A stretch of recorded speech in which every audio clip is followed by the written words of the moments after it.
Crvena, crvena, boja mi je najmila, za tebe sekogaš одиме на победа. Добре, дојдовте во преку Тасевски шоу. Деновите до Европското првенство се бројат ситно, на кое што прв пат во историјата ќе учествува фудбалската репрезентација на Македонија. Оно што им го посакувам на нашите е минимум 3 победи во стартот и пласман во следниот круг. А овде, во оваа емисија, имаме кого да пердашиме и пердашењето почнува сега. Марика лета со авион. Ама и Стево председателот лета. Поточно, него го летаат бугарите. Слаба точка му се бугарите. Борисов му е љубави голема невозвратена, а бугарскиот председател Радев го лета каде сака и како сака, со неговиот председателски авион. Бугарски. Што време, не време.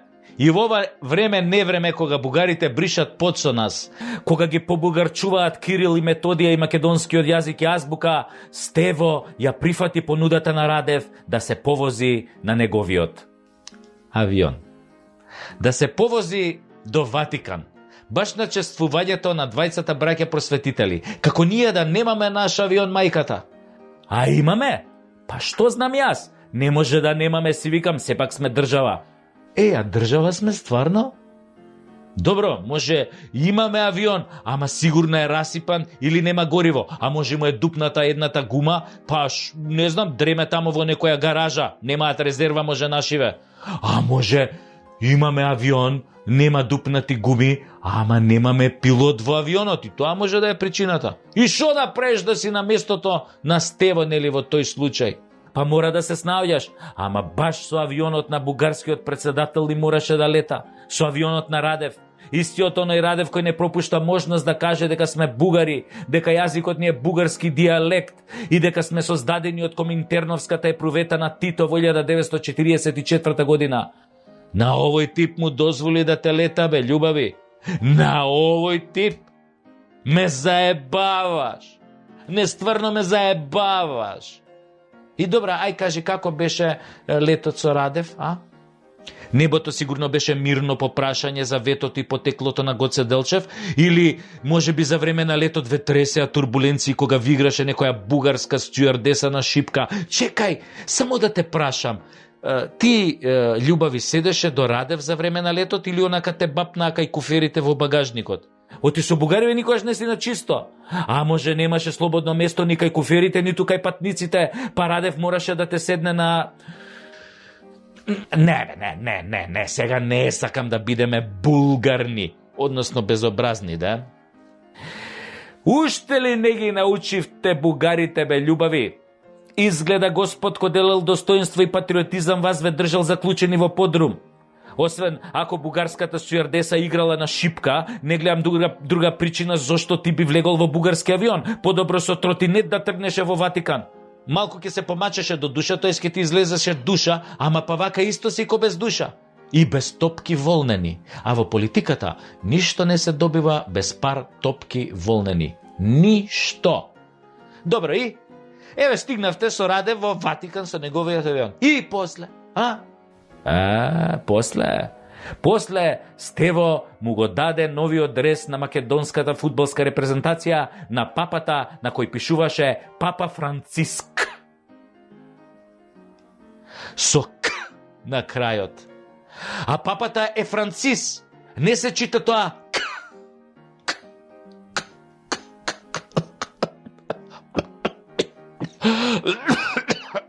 Не е ковид упрашање од тоа К-то се закашлав. Ама на овие утнативе од протоколот, што беа полака и заев у влада и утнаа се што можеше да се утне, изгледа оваа утка им беше копогодена. Една буква кон една. Шо има везе? Па какви што се можеа на грбот да напишат на дресот и Папа was a Rolling Stone. Или да напишат Папа Николау Тести, тоа може. Остај ги, бе, само едно К утнале, бе. Добро е, бе, може ли боите да ги утнат ко вас е флексибл во спотот за Евровизија, па после да се вадат дека тоа било уметничка инсталација, нели?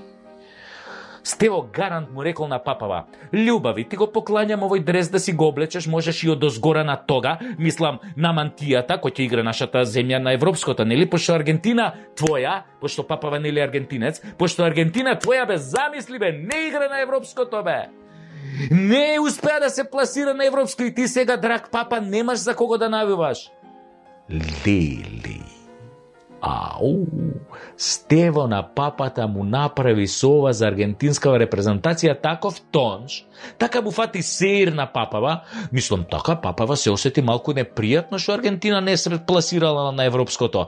Ако имаше воопшто поим нели за какво европско му зборува Стево, ти папава е човек во години, лева рака е на Свети Петар, кај има тој време фудбал да гледа на толку несреќни, гладни и ковидосани по светов. Абе нема време. И така Стево му го даде дресот и сигурно му рече: "Баце, само облечи го кој играме, не мора да ја пееш химната, зашто некои кај нас и не ја пеат, а има и некои па ја пеат, ама скрос ја утињаат. А има во нашава химна до душа нешто така гоце, моце, шуми, гори, езера, реки, ама тоа не е битно, папа. Кога ситници како химна биле битни, најважно е дека те поздрави Зоки, мојот шеф, многу те поздрави и рече да навиваш за нас против Холандија, зашто после Бугарија со нив ке имаме спор, со холанѓаните ке имаме спор. Да бе, ако бугарите ни го тргнат ветото, некојаш после гарант холанѓани веќе ни стаат вето за марихуаната. Нели им влегуваме во пазар? Му викав ја на Зоќе да садиме лалиња, ама он вика: "Ја што ти личам бе тебе, кај се видело лале да се пуши."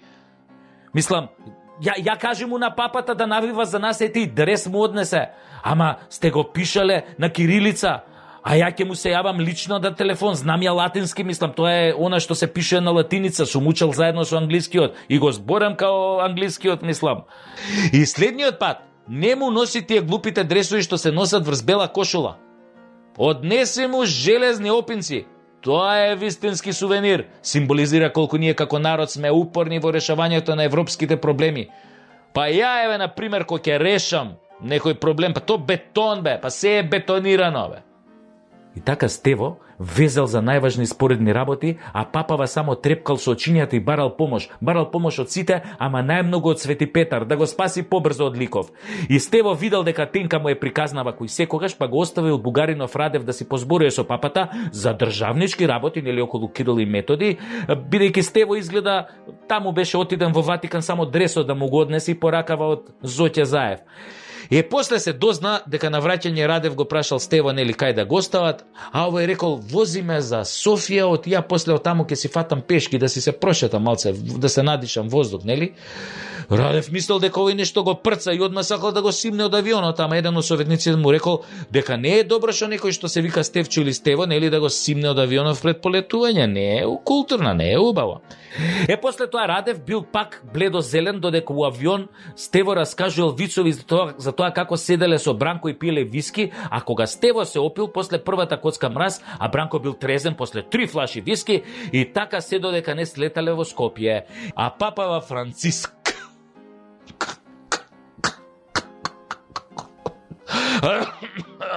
посредбата со Стево го закачил вела дресот во шифонерот и на него напишал како подсетник: "Овој дрес да го облечам која ќе игра Македонија против Австрија, зашто оној Курц повеќе не ме прави сареќен."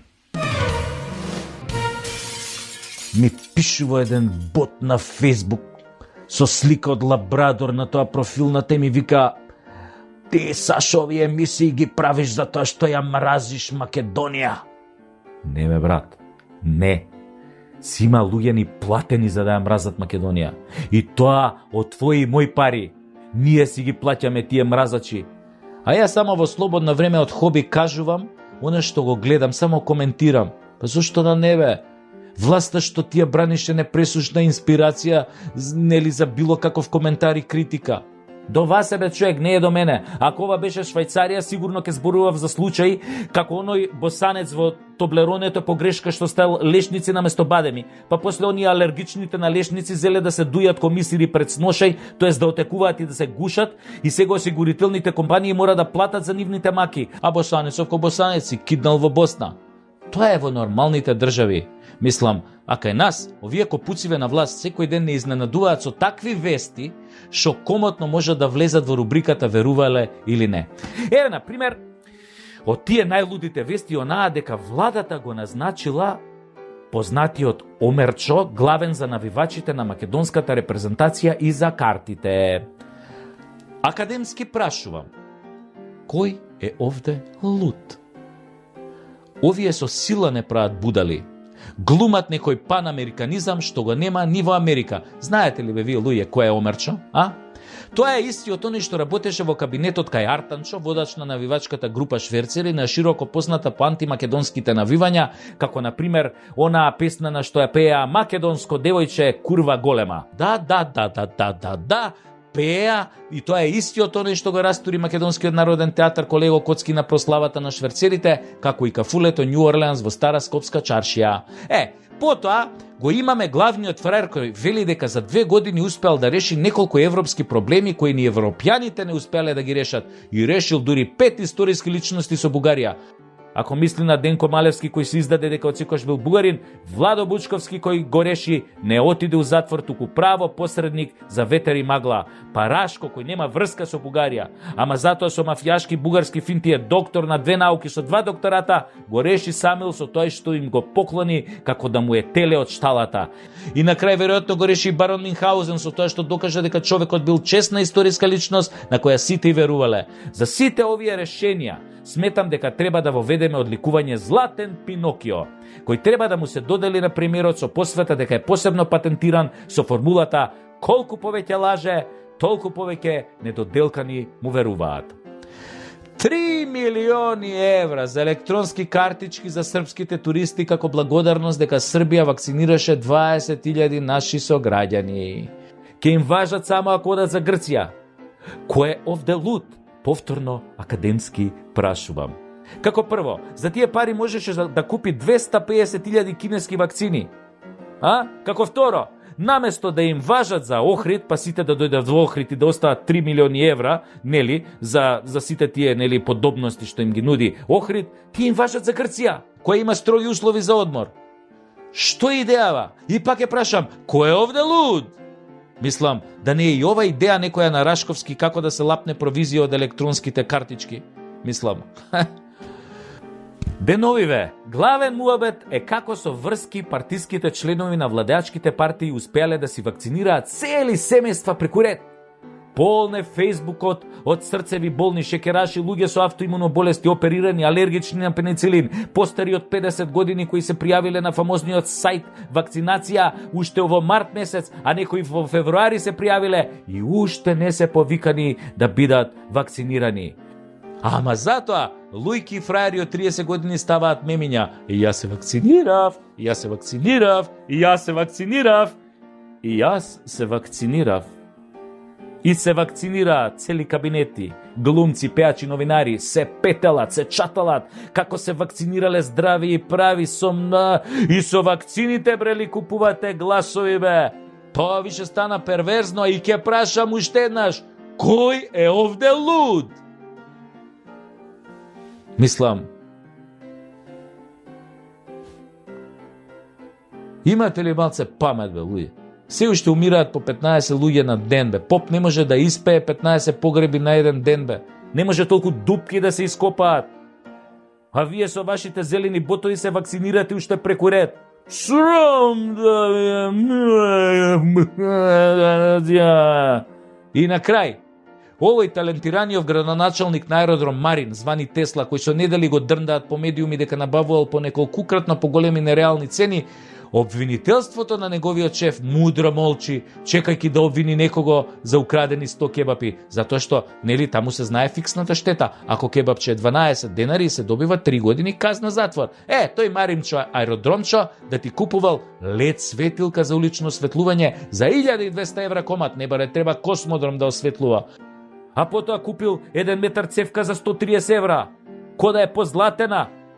Скали домашни купил 200 евра парче, а на децата у градинка таму им делат краставичиња, оние корнишони сеченки, оние сечени на тенко за јадење, таму за ручек им даваат корнишони. Му ги извадија сите глупости типов што ги прави и топ не го бие. Кој ивица станал?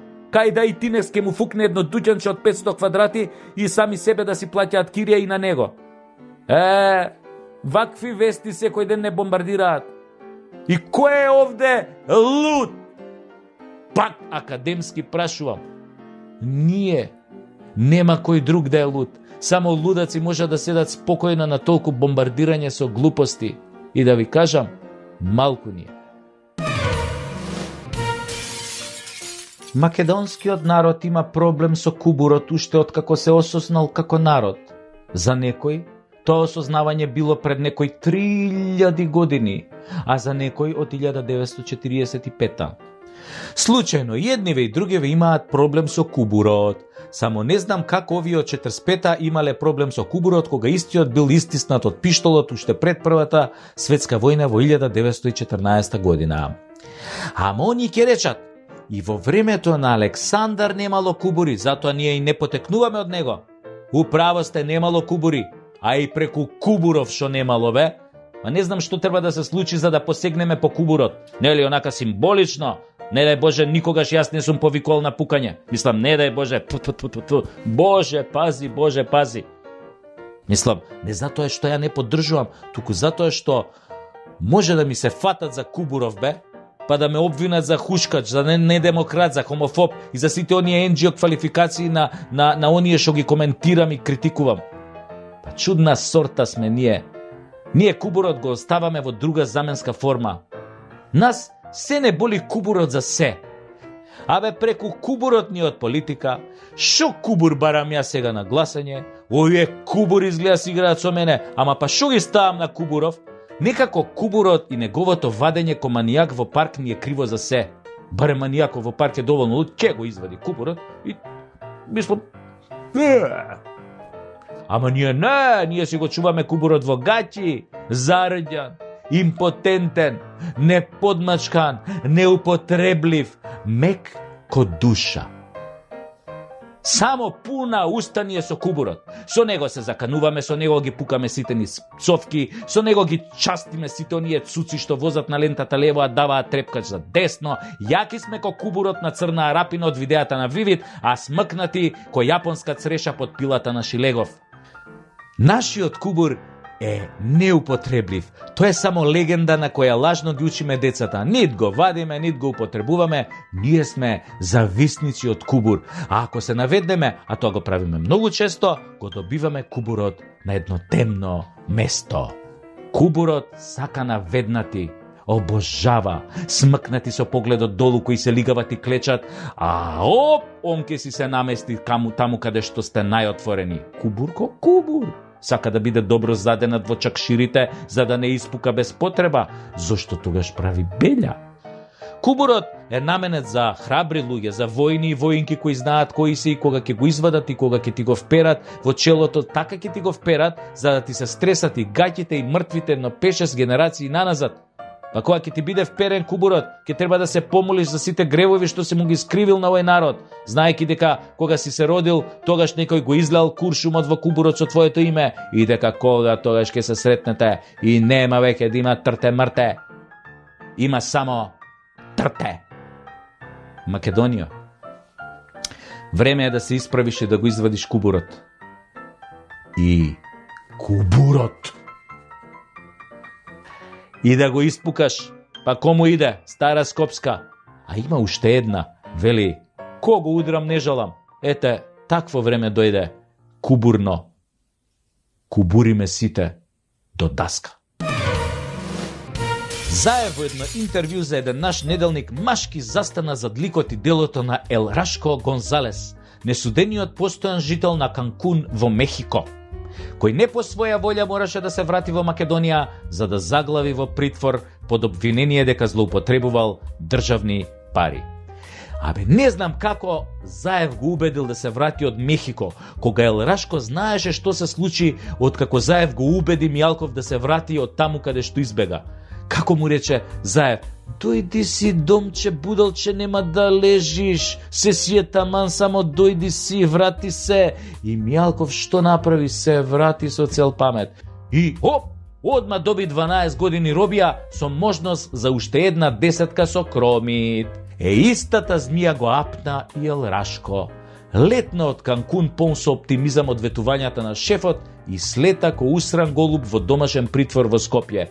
Значи змијата одма го апна по слетувањето, а она магарето ќе му дојде подоцна во посета, нели, ако биде осуден. Арно, ама, изгледа ел Рашко за Заев знае многу нешта што Заев пак не би сакал да ги знае никој друг освен ел Рашко. И ете ти проблем за итно решавање. И што направи Заев? За неделникот даде интервју во кое зеде да го брани и фали ел Рашко за тоа колку бил чесен, па работел по закони, па никому ништо не сгрешил, ништо не е украл, иноватор на месецот, чело на векот, онакво се тресе во ладна вода, абе цел муабет му беше: ти кажувам, ќерко, сети се снао. А која е снаата во случајот? Се знае. Обвинителите и судот. Постапката против ел Рашко е во тек, а Заев веќе знае, тврди, се колне, има докази колку е чесен неговиот сограѓанин и сострадалник во владењето и богатењето. Некаде ова би го толкувале како мешање во судството од позиција на политичка моќ, ама некаде, не и овде. На снаата овде и се меша кој како сака и кој како стигне и кој како дојде на власт. Прво ќе подари Сваровски герданчиња до душа или моćни позиции, а после си ја клацка како сака и кога сака. Снаата за тоа е тука, за да ја клацкаат и да се сети кога ќе треба за еди кој си кој е обвинет да постапи така да обвинетиот Куртули од лежење во Прдекана. Значи, многу е зебано кога ќе влезеш во филмот на Дон Корлеоне, ама не си му дораснат. Тогаш не си веќе Дон Корлеоне, туку Дон Корнишоне. Кобната грешка на Заев Дон Корнишоне е во тоа што нема поим дека во тој свет на копуци политичари, далаверџи и опасни мафијаши, лажните ветувања дадени на нив, изневерените нивни очекувања и пријателства еден ден ќе се свртат и против тебе. Абе ќе го јадеш ко поп сарма, кога тогаш, вака или онака, неверствата во тој свет се плаќаат прескапо. Исто како и во љубавта можеш да го прашаш, сте во љубави за тоа. А Дон Корнишоне тргна по патот на Тони Монтана. Си рече: ке ги изневерам и излажам сите, па што ме боли кога сум недопирлив, имам такви што ме бранат од лошите дечки, па веќе ги немаш, или поточно нивниот број е драстично опаднат, им се најде за некои работи и сега сватија дека е време за друго дете. Мијалков падна што падна, а не е тип со кој можеш да се заебаваш нели лесно. И ел Рашко Галиба ќе падне, верувам дека му е јасно на него за тоа. Само Дон Корнишоне упорно верува дека може со акробаци и салто морале и понатаму да владе.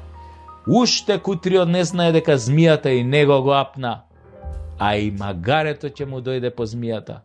Тоа секогаш доаѓа на крајот, кога е најинтересно. Дали нашата јавност реагира доволно бурно на загадувањето во Македонија? Прашање е сега. Дали знаеме дека годишно околу 4000 луѓе само во Скопје умираат директно од загадувањето, од болести нели предизвикани од тоа загадување?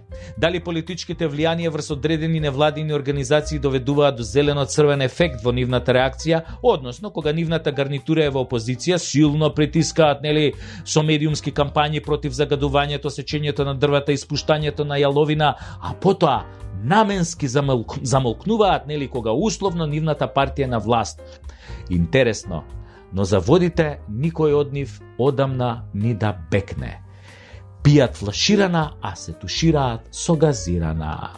Имено, законот за води наложува индустриските отпадни води да се пречистуваат пред испуштање, нели тоа е закон, тоа мора да се почитува, точка, крај, нема мрдање, нема трте-мрте. Инаку следуваат санкции. Во реалноста секојдневно имаме еколошки инциденти од хемикалии во реките и фабриките без пречистителни станици, за кои инспекцијската служба не ни помислува на посета. Дури 99,7% од непрочистените отпадни води од индустријата и рударството завршуваат директно во реките и водотеците. Прилично гадно и смрдено, корне труе смрди.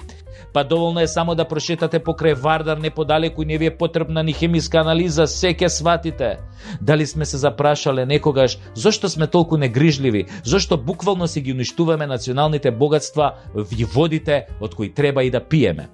А имаме толкаво Министерство за животна средина и просторно планирање, а имаме и подписници сме на сите конвенции и договори со кои се налага кандидатскиот статус во ЕУ.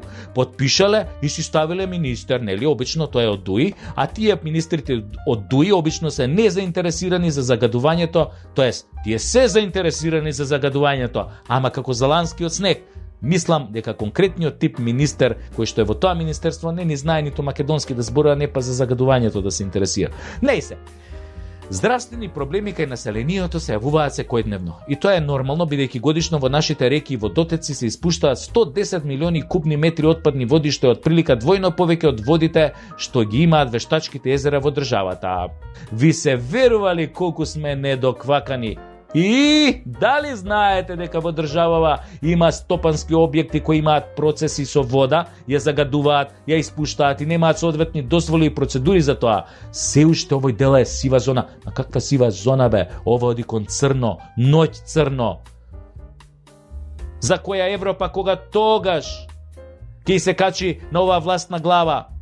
Оно исто министерство што го споменав горе во периодот од 2012 до 2019 година издало околу 800 дозволи, а од нив само 80 се за испуштање на вода. Гледате ли колку е тоа несразмерно, народски кажано, во сферата на загадувањето? Мислам, поточно во сферата на загадувањето на водите владее класичен пашибозук. Многу од загадувачите немаат интегрирани дозволи кои со уредба се уредени и вршат поделба на големи загадувачи, нели?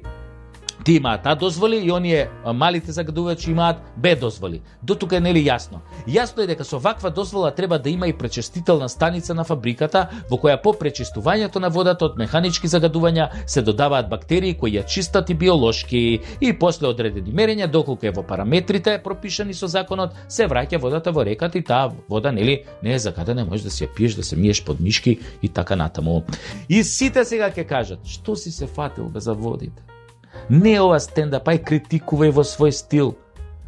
Ако има еден инспектор, например, од Велес до Кавадарци, како може истиот да ги контролира водите, уште ако на ова одозгора се додаде и корупцијата за која сме на високо ниво? Мислам, ја не алудирам ништо, предпоставувам. Како воопшто да се регулира прашањето на загадувањето на водите? Прашањето е сега. И 100 пат ќе прашам. Кој е овде луд? Во многу градови во Македонија и онаа вода од изворите е загадена поради ваквото енормно испуштање.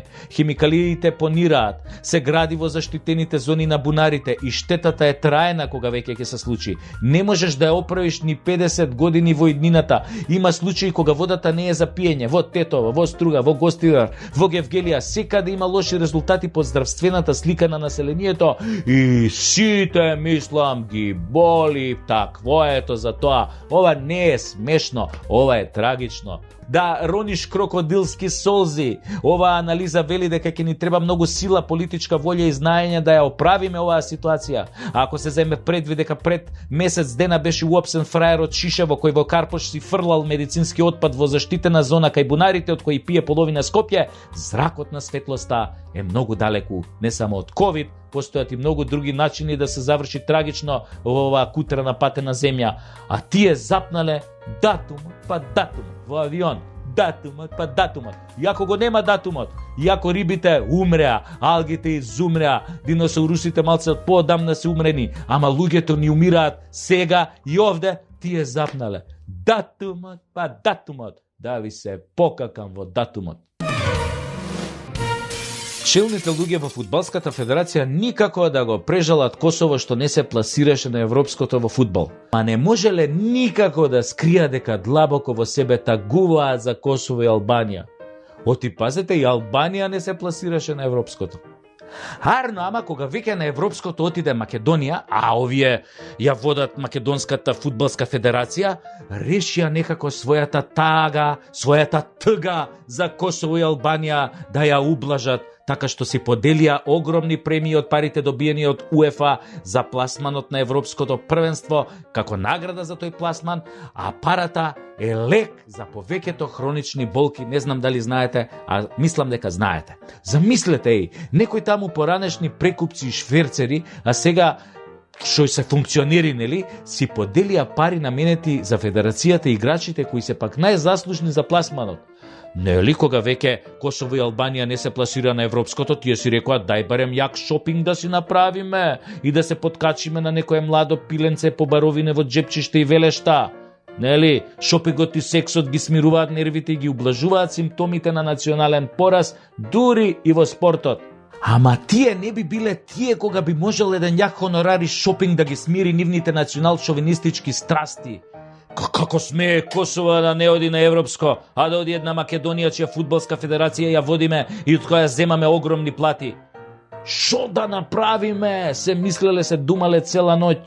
Ау, да, ни текна. И онака имаме неколку браќа албанци во репрезентацијата, тогаш само дај ќе го смениме дресот во бордо боја, кона на нашето, на албанското знаме, и ќе се осеќаме кога да играат Албанија и Косово на европското. А да, и на дресот нема да ставиме национален символ, за никој да не знае дека игра Македонија. Така ќе направиме. А зошто да не, си рекоа тие во федерацијата, кога можеш оној пеачот да ги прца македонците со боите на бугарското знаме на спотот за Евровизија, зошто би и ние да не ги прцаме со боја на дрес што подсетува на знамето на Албанија? Сега, ќе беше може и поефектно да лупнеме еден двоглав орел на дресот, ама тоа па би било преупадливо пред јавноста. Мора уште да глумиме и да им продаваме пувки на македонците и на американците дека на памет не ни паѓа темата голема Албанија. Боже, пази, на памет не ни паѓа. Мислам, добро, се они не се крстеле, нели, пошто се албанци, ама сега така е зборот, нели, во муабето. Уште е рано да си ги отвориме толку картите, нели? Ама и без двоглав орел, дресов ќе асоцира на Албанија со Косово како една држава. Речено, сторено. Арнама, кутрите газени и понижени македонци полека учат да кажат не за многу нешта. Еве, например, за референдумот кажаа недвосмислено не, ама не ги рецнаа 2%. За пеачот бугараш пак кажаа не за неговото учество на Евровизија, ама исто не ги рецнаа 2%, па тој отиде и таму се покака и покрај целата педерска кампања што ја направи да се додвори секому, освен на тие кои требаше да ги представува на Евровизија. Му кажаа конечно не и на новиот дрес на репрезентацијата со чудна боја на странско знаме и без национален символ. Но овој пат, оние во федерацијата кои тажат за други соседни држави, наместо да се радуваат за она во која живеат и земаат големи плати и хонорари, ќе мораат да го чујат она не и да го повлечат грдиот дрес. Луѓе, силата на директно кажаното и недвосмислено не е огромна. Со такво не буквално го разоружуваш оној кој е помоќен од тебе, а бара од тебе да направиш нешто против твоите убедувања и твоите желби. Му ја одземаш моќта што ја чекува да му ја предадеш зашто е над тебе, така мисли дека е над тебе. Оти тие на високи позиции се гола вода без моќта која оние послабите им ја даваат со тоа што постојано им велат да и играат по нивни ноти. Тоа се вика дистрибуција на моќта. Еден има моќ врз друг, зашто тој другиот му ја дава. Ама со едно такво не, кажано без многу паламудење и директ во чело, никој повеќе нема да има моќ над било кого. Особено кога се нашите политички елити во прашање и оваа квинслиншка влада на Заев. Оти она од што се плашиме се само духови од хартија, ништо друго. Тоа е се за вечерва, народе. Јас сум целиот намовнат, затоа што ќе повторам, Европското првенство ни се насмевнува и сигурен сум дека победата ќе струи низ вените на нашите најдобри репрезентативци. А вие сега одете право на спиење, ако можете да заспиете, нели, после ваков адреналин. А ако сепак ви успее да заспиете, сонувајте ја Македонија онака како што ја замислувате. Победнички.